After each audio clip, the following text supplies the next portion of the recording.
Hello friends, আমি Sourav and smart exam স্টাডির নতুন ভিডিওতে প্রত্যেককে স্বাগত জানাই। আজকে আমরা ইতিহাস বিষয় নিয়ে আলোচনা করব।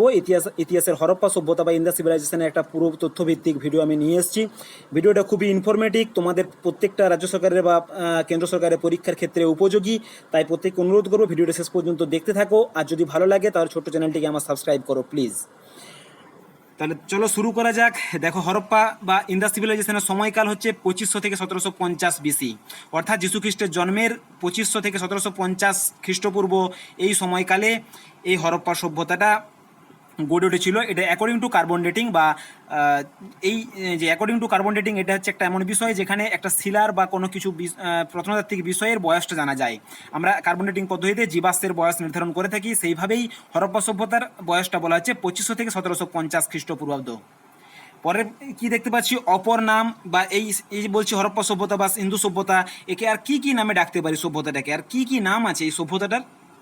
দেখো, 1 নম্বরে লিখে আছে the oldest name in the civilization. ভালো করে লক্ষ্য করো, ইন দ্য সিভিলাইজেশন কেন বলছে ইন দ্য সিভিলাইজেশন? না, সিন্ধু নদের তীরেই এই সভ্যতাটা প্রথম আবিষ্কৃত হয়েছিল। সিন্ধু নদের তীরে সভ্যতাটা প্রথম আবিষ্কৃত হয়েছিল বলেই এই সভ্যতাটাকে বলা হয় ইন দ্য সিভিলাইজেশন। কিন্তু বর্তমানকালে কি দেখা যাচ্ছে যে এইটা আর সিন্ধু নদীর তীরবর্তী জায়গাতে আবদ্ধ নেই।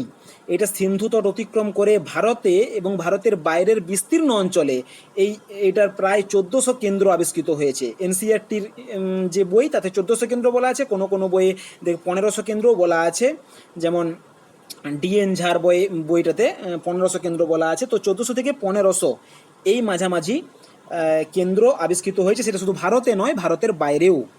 তাহলে দেখো, তারপর কি বলছে যে প্রত্নতাত্ত্বিক জন মার্শাল প্রথম ইন্দাস সিভিলাইজেশন কথাটি ব্যবহার করেন। এটা ডব্লিউবিসিএস এর জন্য খুব ইম্পর্টেন্ট যে ইন্দাস সিভিলাইজেশন কথাটি প্রথম কে ব্যবহার করেছিলেন। এটা হচ্ছে প্রত্নতত্ত্ববিদ জন মার্শাল। ইনিই প্রথম এই সভ্যতাটাকে নামকরণ করেছিলেন ইন্দাস সিভিলাইজেশন, কারণ ওই ইন্দাস নদীর তীরে সভ্যতাটা প্রথম গড়ে উঠেছিল। তারপর দেখো, 2 নম্বরে বলছে আর্কিওলজিক্যাল বিভাগ অনুযায়ী উপযুক্ত নাম হচ্ছে হরপ্পা সভ্যতা। আর্কিওলজিক্যাল বিভাগ কি বলছে? হরপ্পা সভ্যতা। কেন বলছে? না, হরপ্পায় ছিল প্রথম আবিষ্কৃত স্থান। যতগুলো সাইট আবিষ্কৃত হয়েছে, যে 1400 থেকে 1500 সাইট আবিষ্কৃত হয়েছে, বিভিন্ন জায়গায় প্রত্নতাত্ত্বিক উপাদান খুঁজে পাওয়া গেছে, তার মধ্যে হরপ্পা হচ্ছে প্রথম, ফার্স্ট। তো সেই অনুযায়ী যেহেতু হরপ্পা প্রথম আবিষ্কৃত সাইট বা প্রথম আবিষ্কৃত স্থান, তাই এই সভ্যতাটাকে আবার বলা হয় হরপ্পা সভ্যতা বা হরপ্পা সংস্কৃতি। তো এই যে বলছি আমরা ইন্দাস সিভিলাইজেশন বা হরপ্পা সভ্যতা, এটা আমরা একটু ক্লিয়ার করে নেব একটা ছোট্ট ম্যাপের সাহায্যে। কেমনভাবে? না, এই যে বলছে সিন্ধু নদীর তীরে হরপ্পা সভ্যতা গড়ে উঠেছিল। তো এই সিন্ধু নদীর উৎপত্তিটা কোথায় বা কেমনভাবে সিন্ধু নদীটা বয়ে গেছে বা কোথায় এটা যে পতিত হয়েছে বা এর পতনস্থল কোথায় বা মোহনা কোথায়। তো দেখো, যে সিন্ধু নদী হচ্ছে তিব্বতের মানস সরোবরের নিকট উৎপত্তি লাভ করেছে, এরকম জায়গাতে। তিব্বতে মানস সরোবরের নিকট সিনকাবাব বলে একটা হিমবাহ আছে, সেখানে উৎপত্তি লাভ করেছে।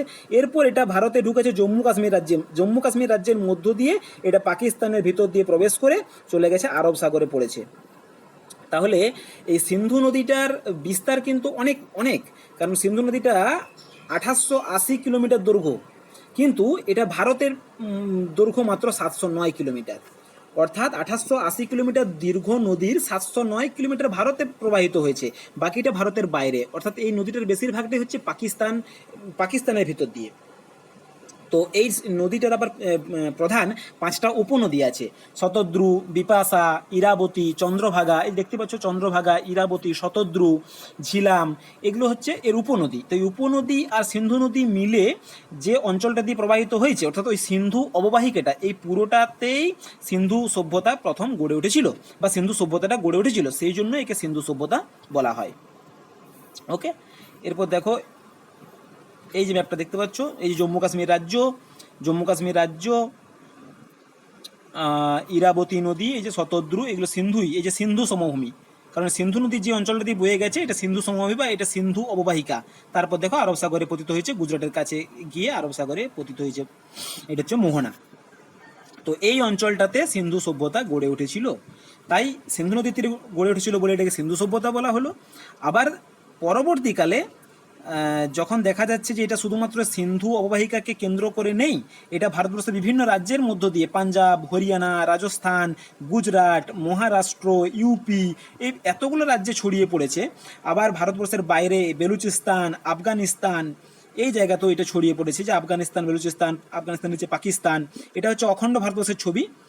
এই যে ম্যাপটা দেখছো, এটা অখণ্ড ভারতবর্ষ, এখানে জম্মু কাশ্মীর ভাগ করা নেই, নয়তো এখানে জম্মু কাশ্মীরের ভাগ থাকতো, জম্মু কাশ্মীরের বাইরে পাকিস্তান থাকতো, তারপর এই যে আফগানিস্তান, বালুচিস্তান, এই জায়গাগুলোতে ছড়িয়ে পড়েছে এই সভ্যতার 1400 কেন্দ্র ভারতবর্ষ এবং ভারতবর্ষের বাইরে। তাহলে অপর নামে আমরা কি কি দেখেছিলাম? একটা দেখেছিলাম ইন্দাস সিভিলাইজেশন, তারপর দেখলাম কি হরপ্পা সভ্যতা। আবার এই সভ্যতাটাকে বলে ব্রোঞ্জ যুগীয় সভ্যতা বা ব্রোঞ্জ যুগ। কেন বলছে পরে আসছি।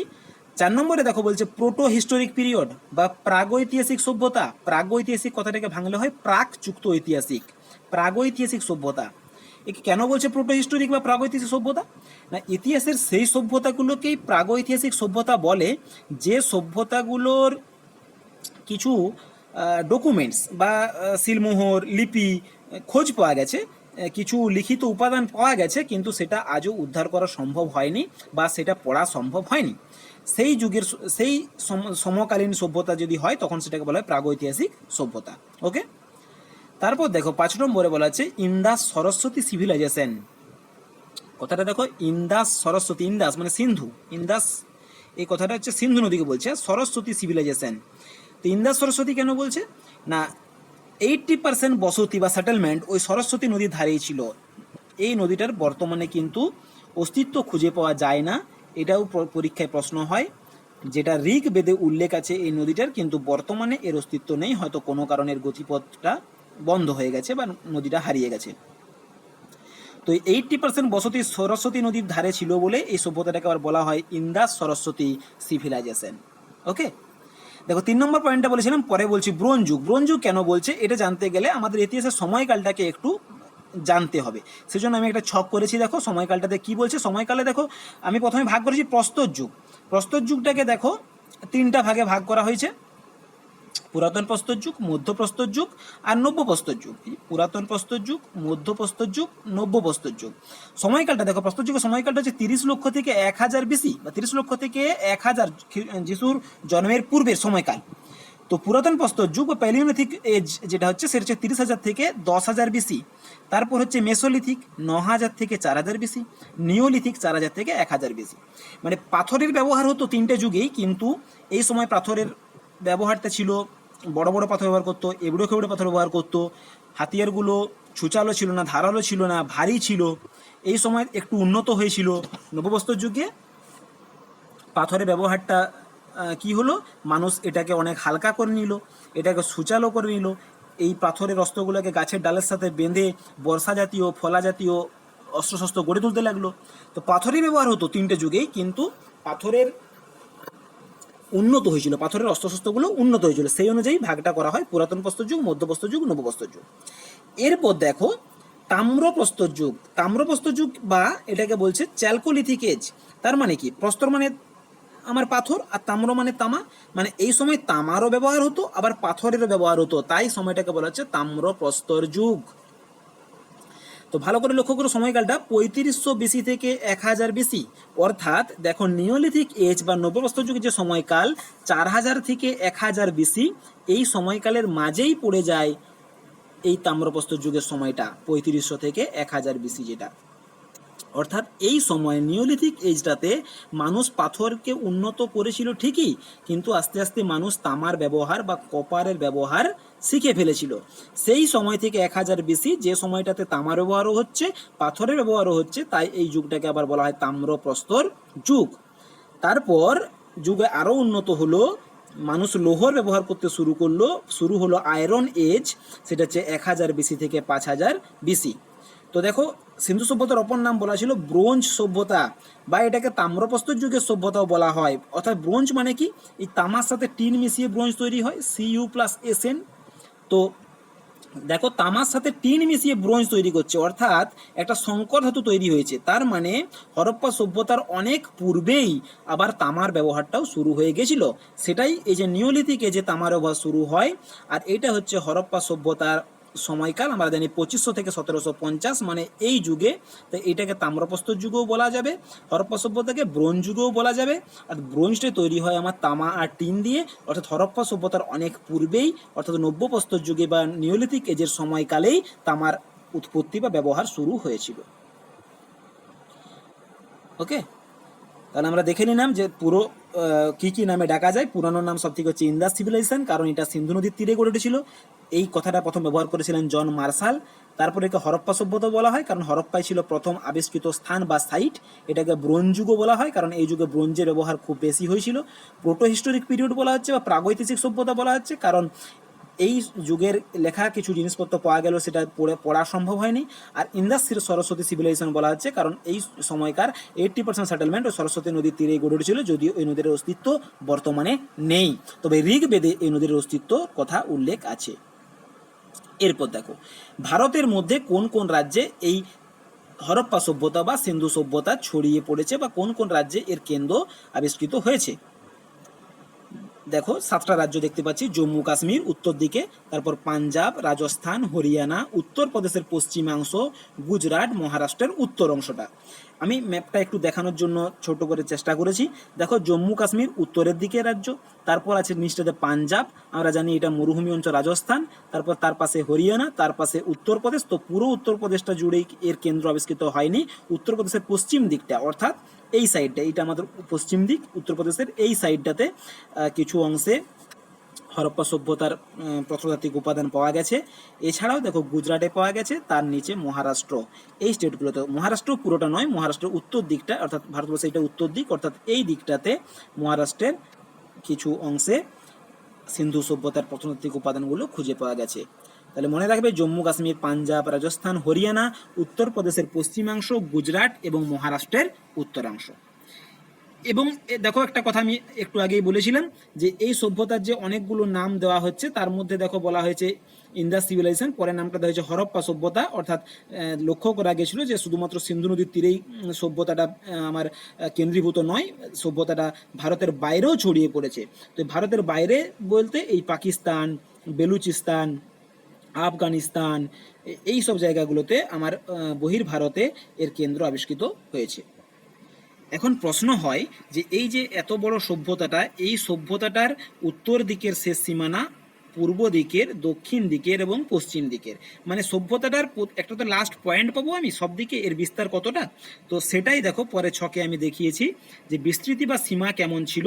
দেখো আমি বলেছি উত্তর দিকে স্টেট ছিল জম্মু কাশ্মীর, এই যে উত্তর দিকে স্টেট হচ্ছে জম্মু কাশ্মীর, এই জায়গাটাকে বলা হয় মান্ডা, জম্মু কাশ্মীরের মান্ডা। উত্তর দিকে হলো, এরপর হচ্ছে আমার পূর্ব দিকে, এটা ইস্ট সাইড, ইস্ট দেখো উত্তরপ্রদেশ লাস্ট স্টেট ছিল, তো ওই ইউপির আলমগীরপুর, ইউপির আলমগীরপুর। তারপর দেখো দক্ষিণ দিকে এর শেষ সীমানা ছিল কি মহারাষ্ট্র। মহারাষ্ট্রের পুরো অংশটাতেও না পাওয়া গেলেও উত্তর অংশটাতে পাওয়া গেছে, তো মহারাষ্ট্রের ওই দৈমাবাদ, এটা হলো আমার দক্ষিণের শেষ সীমানা। আর পশ্চিম দিকে বা ওয়েস্ট অংশতে কি আছে, সুতকাজেন্দর, সুতকাজেন্দর জায়গাটা কোথায়, বালুচিস্তানে। আমরা ম্যাপে দেখেছিলাম বালুচিস্তান আফগানিস্তান ম্যাপটাতে, তো এই বালুচিস্তান, চলো আরেকবার দেখে নিই, এই যে আফগানিস্তান, এই যে আফগানিস্তান, তার পাশে দেখো আছে বালুচিস্তান, এই বালুচিস্তান আমি পয়েন্ট করছি, এই যে বালুচিস্তান, এইখানে বালুচিস্তানে আবার ফিরে আসি, তো বালুচিস্তানে হচ্ছে সুতকাজেন্দর, যেটা বলা হয় মারকান উপকূল, মাকরান উপকূল। এটা পরীক্ষাতে প্রশ্ন খুব হয়, মাকরান উপকূল, পাক ইন্দো বর্ডার, অর্থাৎ আমাদের পাকিস্তান, পাকিস্তান যে দেশটা, সেটা ইরানের সাথে এবং আফগানিস্তানের সাথে বর্ডার শেয়ার করে। পাকিস্তান দেশটা এদিকে আফগানিস্তান, এদিকে ইরান, দুটো দেশের সাথে বর্ডার শেয়ার করে।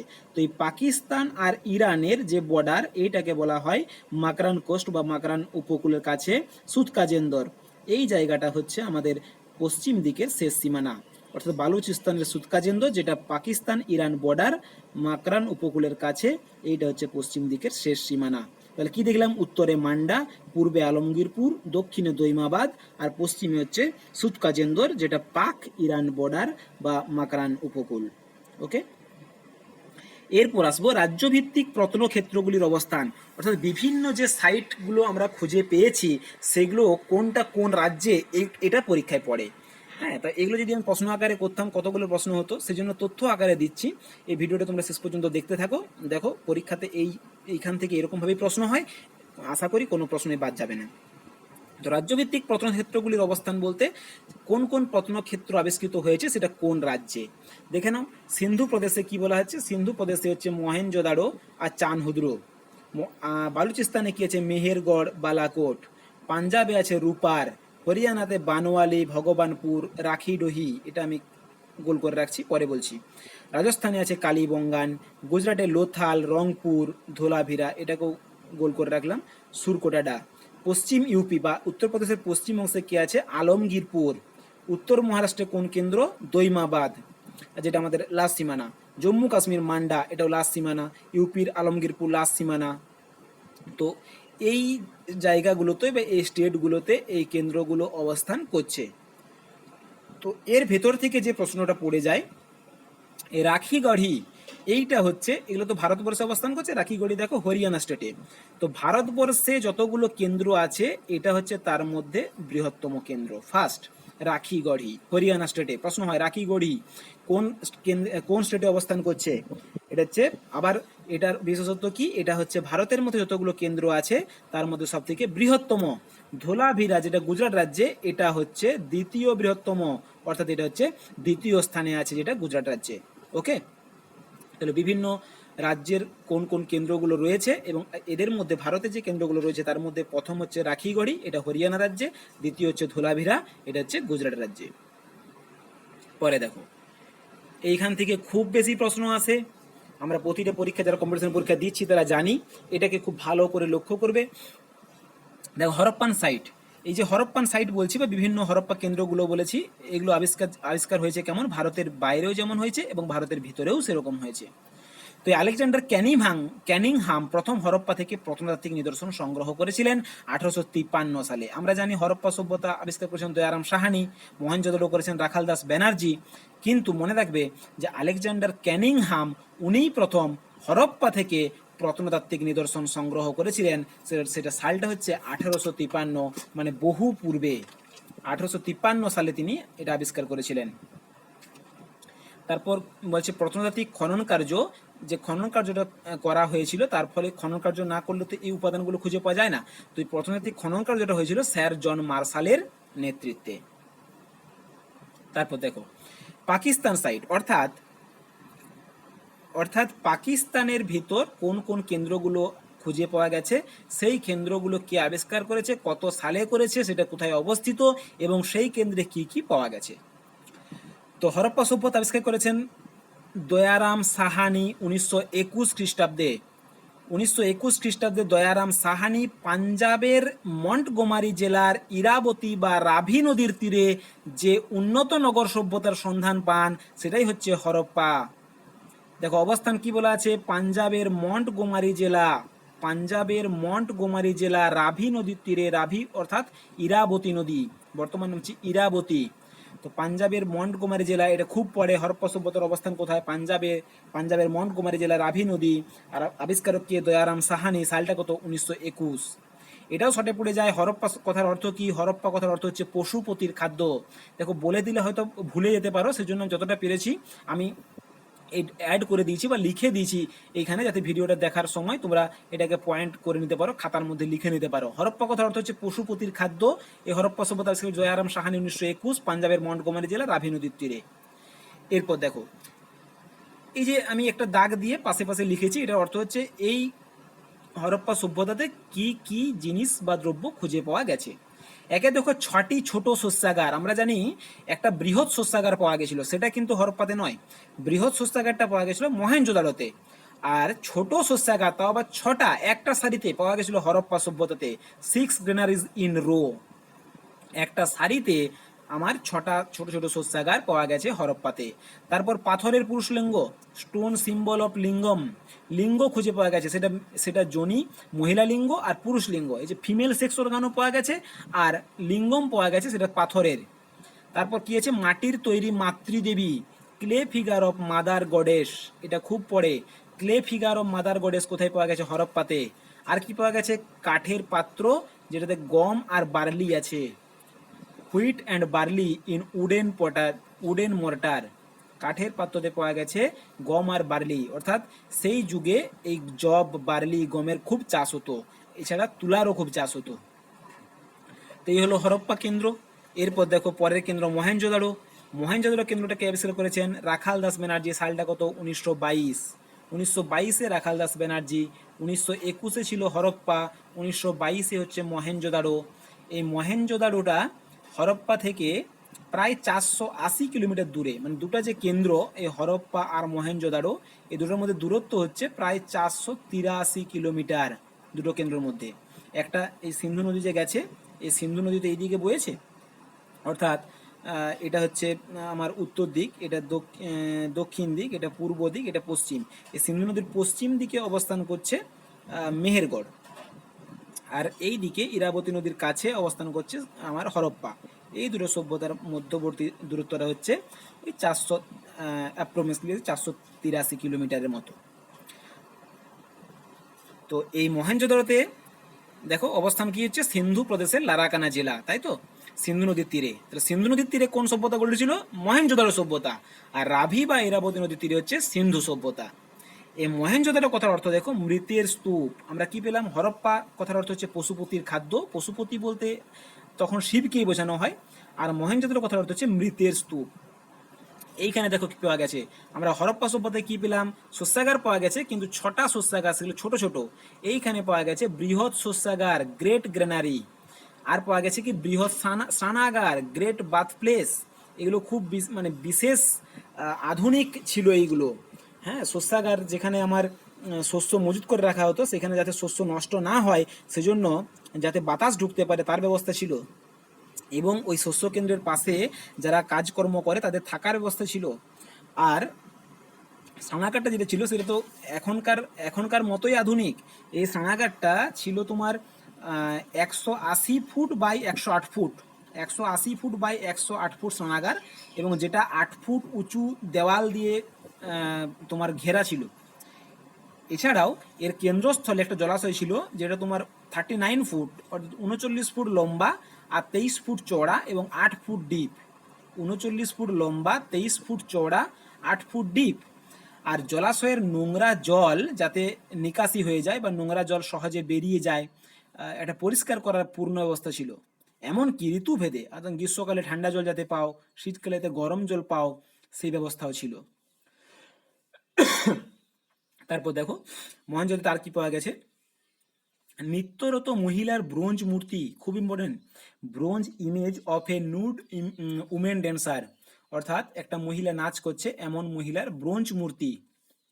এছাড়াও পাওয়া গেছে আদি শিব মূর্তি, এই পশুপতি শিবকে বলা হতো। অ্যাসেম্বলি হল, মাটির তৈরি মৈত্রী দেবী, অর্থাৎ ক্লে ফিগার অফ মৈত্রী দেবী। আর পাওয়া গেছে সভ্যতার 56% সিল, মানে 1398টা সিল, এটা খুব পরীক্ষায় পড়ে।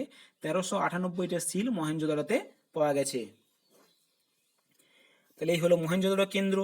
তারপর দেখো চানহুদড়ো। চানহুদড়ো কেন্দ্রটা আবিষ্কার করেছিলেন ননী গোপাল মজুমদার, উনি 1931 খ্রিস্টাব্দে। এটার অবস্থান হচ্ছে সিন্ধু প্রদেশের পাকিস্তানে, সিন্ধু নদীর তীরে। সিন্ধু প্রদেশে, এটা পাকিস্তানে সিন্ধু নদীর তীরে। এখানে কি পাওয়া গেছে? ইঙ্ক পট, এটা এখানে ইম্পর্টেন্ট জিনিস। একটা কালির পাত্র পাওয়া গেছে, কুকুরের প্রাণীর থাবা পাওয়া গেছে, ব্রোঞ্জের খেলনা গাড়ি পাওয়া গেছে, ইট ভাটা পাওয়া গেছে, অর্থাৎ এই সময় মানুষ যে ঘরবাড়ি তৈরি করতো সেটা পোড়া ইটের তৈরি করতো, ইট ভাটা পাওয়া গেছে। আর গরুর গাড়ির টেরাকোটা মডেল পাওয়া গেছে। গরুর গাড়ির যে ব্যবহার ছিল এটা স্পষ্ট বোঝা যাচ্ছে। তবে চানহুদুরের একটা বিশেষ বৈশিষ্ট্য হচ্ছে এটা সিটাডেল বিহীন শহর। খেয়াল করবে, সিটাডেল বিহীন শহর। এই সিটাডেল কি না, তখনকার দিনে শহরগুলোকে দুটো ভাগে ভাগ করা যেত। কিছু ছিল শহরের উঁচু জায়গা, আর কিছু ছিল নিচু জায়গা। এই নিচু জায়গাগুলোতে বসবাস করতো সাধারণ মানুষগুলো, আর শাসক শ্রেণীর বা বিত্ত শ্রেণীর মানুষেরা বাস করতো শহরের উঁচু এলাকাগুলোতে। এই উঁচু এলাকাগুলোকেই বলা হতো সিটাডেল। আর নিচু এলাকাতে যারা বসবাস করতো এরা হচ্ছে শ্রমিক শ্রেণীর মানুষ বা সাধারণ শ্রেণীর মানুষ, এদেরই উঁচু এলাকায় অধিকার ছিল না। তো এই চানহুদুরই একমাত্র সাইট বা চানহুদুরই একমাত্র শহর বা কেন্দ্র যেখানে কোনো সিটাডেল ছিল না। এটা পরীক্ষায় খুব ইম্পর্টেন্ট। সিটাডেল বিহীন শহর কোনটা? চানহুদুরো। আবিষ্কার করেছিলেন ননী গোপাল মজুমদার, সিন্ধু প্রদেশের পাকিস্তানে, সিন্ধু নদীর তীরে অবস্থান করছে, সালটা হচ্ছে 1931 খ্রিস্টাব্দে।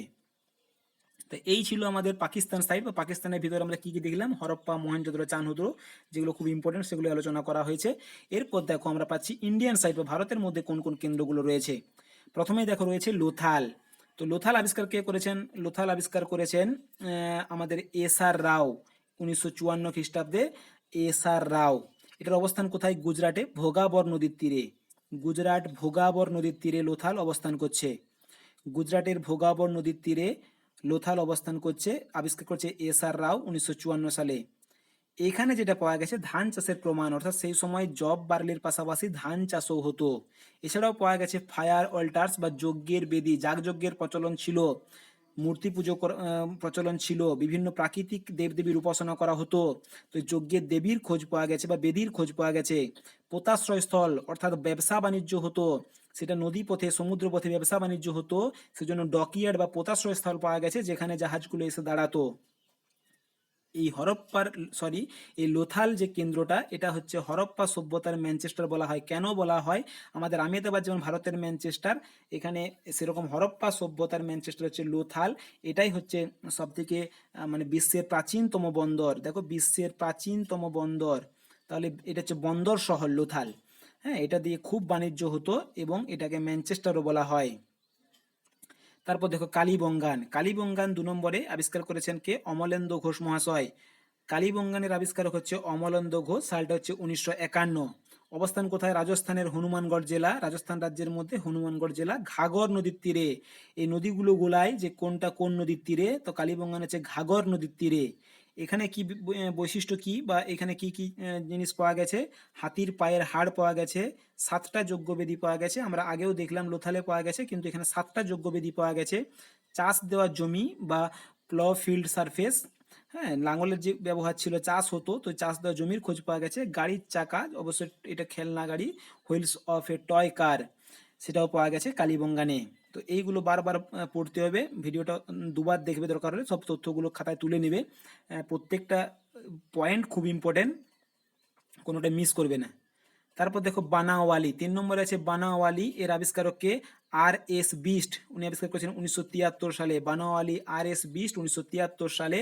এরপর আছে এর অবস্থান কোথায়? হরিয়ানা, এটাও হরিয়ানা ফতেহাবাদ জেলা, ঘাঘর নদীর তীরে। তাহলে আগে কি দেখলাম? রাজস্থানের হনুমানগড় জেলা ঘাঘর নদী, এটা হচ্ছে হরিয়ানার ফতেহাবাদ জেলা ঘাঘর নদী। এখানে কি পাওয়া গেছে? এখানে গোল রাস্তা পাওয়া গেছে, রেডিকেল স্ট্রিট। হ্যাঁ, এখানকার এই হরপ্পা সভ্যতার রাস্তাঘাটগুলো খুব উন্নত ছিল। গোল রাস্তাটা একটু বিশেষ বৈশিষ্ট্যের সাক্ষরতা বা বহন করে, স্বাক্ষর বহন করে। কেন না, হরপ্পা সভ্যতার বাকি যে রাস্তাগুলো ছিল এরকম একটা মূল রাস্তা, আর এগুলো ধরো গলি রাস্তা। এই প্রত্যেকটা যে ওই মূল রাস্তাটাকে সমকোণে ছেদ করতো, 90 ডিগ্রি, এই যে 90 ডিগ্রি কোণ করছে, সমকোণে ছেদ করতো। আর কি পাওয়া গেছে? খেলনা লাঙ্গল পাওয়া গেছে, টয় প্ল। আর কি পাওয়া গেছে এখানে? তোমার গ্রিডিরান প্যাটার্ন টাউন প্ল্যানিং, এই বিষয়টা কেমন? মানে আহ, এটা ধোলাভিরার আগে বানাওয়ালি, বানাওয়ালি তো তো উম, কিছু মানে টাউনটাকে দুটো তিনটা ভাগে ভাগ করা হয়েছিল, এরকম একটা জায়গা এখানে পাওয়া গেছে। পরে কিন্তু দেখো ধোলাভিরা, ধোলাভিরার আবিষ্কারক হচ্ছে জগৎপতি যোশী, উনি আবিষ্কার করেছেন 1967 সালে। অবস্থান কোথায়? গুজরাটের কচ্ছ জেলা, লুনি নদীর তীরে। লুনি নদী, অন্তর্বাহিনী নদী লুনি, ওই লুনি নদীর তীরে গুজরাটের কচ্ছ জেলাতে পাওয়া গেছে যে কেন্দ্রটা ধোলাভিরা, আবিষ্কার করেন জগৎপতি যোশী। এখানে স্টেডিয়ামের খোঁজ পাওয়া গেছে, স্টেডিয়াম, দেখো কত উন্নত ছিল শহর। স্টেডিয়ামের খোঁজ পাওয়া গেছে। দুইয়ে দেখো একমাত্র কেন্দ্র যা 3টি অংশে বিভক্ত ছিল, এই ধোলাভিরাটাকে 3টা অংশে ভাগ করা হয়েছিল। সর্ববৃহৎ লিপি যা নাগরিকদের উদ্দেশ্যে ব্যবহৃত হতো, লিপিগুলোতে সেই সময় প্রশাসকদের কথা লেখা থাকতো বা যারা উচ্চবিত্ত ব্যক্তিদের লেখা থাকতো। তো এই এখানে একটা লিপি পাওয়া গেছে, সব থেকে বড় লিপি, যেটা হচ্ছে নাগরিকদের উদ্দেশ্যে ব্যবহৃত হতো বা সাধারণ মানুষের জন্য ব্যবহৃত হতো। এছাড়া বিশেষ সজ্জিত জলাধার ও তার নিকাশি ব্যবস্থা, এখানে সব থেকে যেটা মানে অ্যাট্রাকশন মানুষের, যেটা অ্যাট্রাক্ট করে, এখনো মানুষ অবাক করে তোলে, সেটা হচ্ছে এখানকার নিকাশি ব্যবস্থা। প্রত্যেকটা বাড়িতেই জল নিকাশি ব্যবস্থা ছিল, রাস্তার দুই ধারে ড্রেন ছিল, ড্রেনগুলো আমার কভার ড্রেন, আবার ঢাকা দেওয়া থাকতো, ছোট নালাগুলো এসে বড় নালার সঙ্গে যুক্ত হতো, আবার প্রত্যেকটা বাড়িতে ডাস্টবিনও থাকতো। এতটাই মানে নিকাশি ব্যবস্থা এতটাই সুন্দর ছিল। তাহলে এই হলো আমাদের কেন্দ্রগুলো, সেগুলো হচ্ছে ভারতের কেন্দ্র, পাকিস্তানের কেন্দ্র, সবগুলো আমরা আলোচনা করলাম। কোন কেন্দ্রে কি পাওয়া গেছে তাও দেখলাম। এরপর আসবো বাণিজ্যতে। যেহেতু একটা উন্নত সভ্যতা, এর বাণিজ্যও কিন্তু খুব উন্নত ছিল এবং বহির্বিশ্বে বাণিজ্য ছিল, শুধুমাত্র ভারতের মধ্যেই নয়, বিভিন্ন দেশের সাথেও বাণিজ্য হতো। দেখে নাও কোন কোন দেশের সাথে কিভাবে বাণিজ্য হতো। তো এই বাণিজ্যের জন্য কিন্তু বন্দর দরকার। বন্দরগুলো ছিল যেমন লোথাল, কালীবঙ্গান, সুতকাজেন্দার, বালাকোট। আমরা দেখলাম কোন রাজ্যে কি অবস্থান করছে। তো এগুলো হচ্ছে আমার বন্দর শহর বা এই শহরগুলোর মধ্য দিয়ে বাণিজ্য হতো, লোথাল, কালীবঙ্গান, সুতকাজেন্দার, বালাকোট। কোন কোন দেশের সাথে হতো? মেসোপটেমিয়ার সাথে হতো। মেসোপটেমিয়া এখন এখন এই নামটা নেই, বর্তমান নাম ইরাক। পার্সিয়ার সাথে হতো, পার্সিয়ার বর্তমান নাম হচ্ছে ইরান। মিশরের সাথে হতো, সুমেরের সাথে হতো, আফগানিস্তানের সাথে হতো, বিভিন্ন দেশের সাথে বাণিজ্য হতো। তো বাণিজ্য বলতে কি? বাণিজ্য বলতে দুটো জিনিসকে বোঝায়, এক হচ্ছে আমদানি আর হচ্ছে রপ্তানি। আমরা কিছু জিনিস ওদেরকে পাঠাবো, ওদের কাছ থেকে কিছু জিনিস আমরা নিয়ে আসবো, এটাই তো। তো আমরা আমদানি করতাম কি কি, আমরা নিয়ে আসতাম কি কি? মহীশূর থেকে সোনা, রাজস্থান তামা সীসা চুনাপাথর, সুমেরের রূপা, কচ্ছের রানের শঙ্খ, আফগানিস্তান হচ্ছে লাপিস লাজুলি যেটা হচ্ছে নীলা দামি পাথর, এগুলো আমরা আমদানি করতাম। আর রপ্তানি করতাম কি কি দ্রব্য? রপ্তানি করতাম রপ্তানি দ্রব্যগুলো দেখো, আমাদের এখানে চাষ ভালো হতো, গম জব বার্লি এগুলো আমাদের এখানে চাষ হতো। ধান আমরা দেখলাম, ধান চাষের নমুনা পাওয়া গেছে। সুতা, সুতা চাষ হতো, গম বার্লি, তো এইগুলোই আমরা রপ্তানি করব, কৃষিজাত সামগ্রীগুলো। এছাড়াও আমরা কি রপ্তানি করতাম? দাঁতের সামগ্রী, মালার পুঁতি, খুব ইম্পর্টেন্ট, মালার পুঁতি আমরা রপ্তানি করতাম। এছাড়াও সিল ও টেরাকোটা এগুলো রপ্তানি করা হতো। আরও যেটা প্রশ্ন পড়ে যায় এমসিকিউ এ, এখানকার বণিকদের কি বলা হতো? সেই সময় বণিকদেরকে বলা হতো পণি। আর ব্যবসা বাণিজ্য কিন্তু বিনিময় প্রথার মাধ্যমে হতো। আমি একটা কোনো জিনিস দিলাম, তার পরিবর্তে কোনো একটা জিনিস নিলাম, অর্থাৎ ব্যবসা বাণিজ্যের জন্য কোনো পয়সা বা টাকা কড়ির লেনদেন হতো না। বিনিময় প্রথার মাধ্যমে ব্যবসা বাণিজ্য হতো, কিন্তু বণিকদেরকে ওই সময় যারা ব্যবসা বাণিজ্য করতো বা বণিক, ওদেরকে বলা হতো পণি। ওকে, এরপর দেখো ধর্ম। সভ্যতাতে টোটেম উপাসনা বা প্রতীক পূজার প্রচলন ছিল। আর কি হতো? লিঙ্গ পূজা, জনি পূজা, শক্তি পূজা, মাতৃ পূজাও চলতো। মাতৃদেবীর আরাধনা চলতো, শক্তি পূজা, বিভিন্ন বিভিন্ন শক্তি, সেটা প্রাকৃতিক শক্তিগুলোকে পূজা করা হতো। জনি পূজা, লিঙ্গ পূজা আমরা দেখলাম, জনি পাওয়া গেছে, লিঙ্গ পাওয়া গেছে, মেল অর্গান ফিমেল অর্গান। এছাড়াও হাতি, গন্ডার, বাঘ, মহিষ, হরিণ, এই পাঁচটি প্রাণী, হাতি, গন্ডার, বাঘ, মহিষ, হরিণ, সেই সময় ঘোড়ার অস্তিত্ব ছিল কিন্তু ঘোড়ার ব্যবহার মানুষ জানতো না। তো এই হাতি, গন্ডার, বাঘ, মহিষ, হরিণ এই পাঁচ পশু সম্বলিত ত্রিমুখ বিশিষ্ট, অর্থাৎ তিনটা মুখ আছে এমন একটা যোগী মূর্তি নিদর্শন পাওয়া গেছে। ওই যোগী মূর্তিটাকে মানে অনেকেই আদি শিব বা পশুপতি শিব বলে গণ্য করেন। ওকে, এরপর দেখো বিভিন্ন প্রাকৃতিক শক্তি, যেমন বট গাছ, জল, আগুন, নদীকে এরা দেবী হিসাবে পূজা করতেন। বট গাছকে আমরা এখনো হয়তো এই প্রথাটা আছে, পূজা করা হয়। তো প্রাকৃতিক যে শক্তিগুলো, জল, আগুন, এদেরকে ভয় পেত, তো এদেরকে এরা পূজা করতো, বিভিন্ন প্রাকৃতিক শক্তিগুলোকে। আর যে সিলগুলো পাওয়া গেছে, সেই সিলগুলোকে আমরা এই চিহ্নটা এখন ব্যবহার করি, চিহ্নটা স্বস্তিক চিহ্ন বলা হয়। তো এই ব্যবহার তখন ছিল, সিলগুলোতে স্বস্তিক চিহ্ন এবং চক্র চিহ্নের ব্যবহার ছিল, যেটা বর্তমানে সূর্য উপাসনার ইঙ্গিত দেয়। তো এখনকার প্রত্নতত্ত্ববিদরা মনে করছেন যে এই স্বস্তিক চিহ্ন, চক্র চিহ্ন, এটা আমার সূর্য উপাসনাকেই বোঝাচ্ছে, অর্থাৎ সে সময় মানুষ সূর্য উপাসনাও করত। বিশেষ বৈশিষ্ট্যের অধিকারী ছিল সেই সময়কার লিপিগুলো, কারণ লিপিগুলো একটা বিশেষ বৈশিষ্ট্য কেমন ছিল? আমরা যেমন বাঁ দিক থেকে ডান দিকে লিখি, কিন্তু ওইখানে কি হতো? ডান দিক থেকে বাম দিকে লেখা হতো, আবার পরের লাইনটা বাম দিক থেকে ডান দিকে লেখা হতো, অর্থাৎ দুদিকেই লেখা হতো। তো এই লিখন শৈলীটাকে বলা হয় বৌস্ক্রটেডিন, সরি বৌস্ট্রকেডিন নামে পরিচিত। সরি সরি সরি লেখাটা ভুল হয়েছে, এটা হবে বৌস্ট্রফেডন, বৌস্ট্রফেডন নামে পরিচিত। এই লিখন শৈলীটাকে বলা হয় বৌস্ট্রফেডন। ইংলিশ মানানটা দেখো ঠিক আছে, বৌস্ট্রফেডন, BOUSTROPHEDON। এই লিখন শৈলীটাকে, অর্থাৎ ডান দিক থেকে বাম দিকে আবার বাম দিক থেকে ডান দিকে এই লেখার পদ্ধতিটাকে বলা হয় বৌস্ট্রফেডন। তারপর দেখো, এগুলি মিশরের হায়ারোগ্লিফিক লিপির ন্যায় চিত্রলিপি, অর্থাৎ পিক্টোগ্রাফি, এটাও খুব খুব ইম্পর্টেন্ট টার্ম। পিক্টোগ্রাফি, পিক্টোগ্রাফি জিনিসটা কি?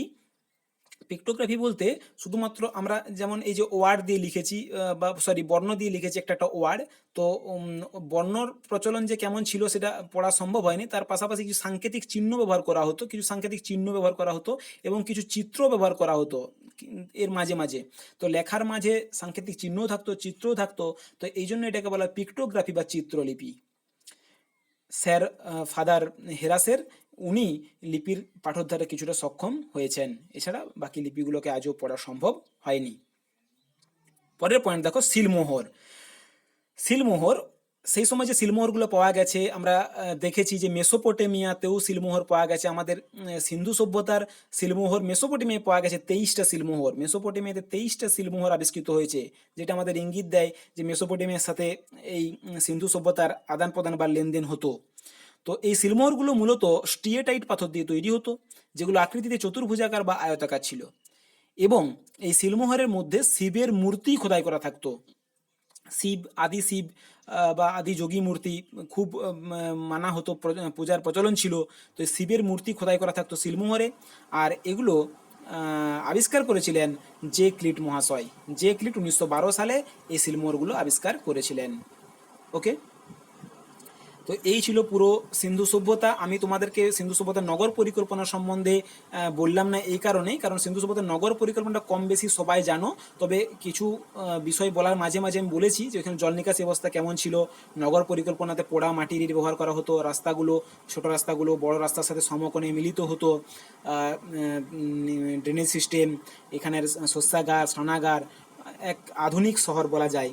তো নগর পরিকল্পনা থেকে সেরকম প্রশ্ন কিছু পড়ে না। বাকিগুলো আমি যত তথ্য পরীক্ষাতে পড়ে সেগুলোই তুলে দেওয়ার চেষ্টা করেছি। তো যদি কিছু ভুল ত্রুটি থাকে আমাকে কমেন্টে জানাও, বা যদি কিছু প্রশ্ন আরও দরকার হয় বা কিছু নতুন প্রশ্ন থেকে থাকে সেটাও কমেন্ট সেকশনে আমাকে জানাতে পারো। আর যদি ভিডিওটা ভালো লাগে তাহলে আমার ছোট্ট প্রচেষ্টাটিকে একটু সাবস্ক্রাইব করো, আর ভালো লাগলে বন্ধুদের মধ্যে শেয়ার করো, লাইক করো। ধন্যবাদ।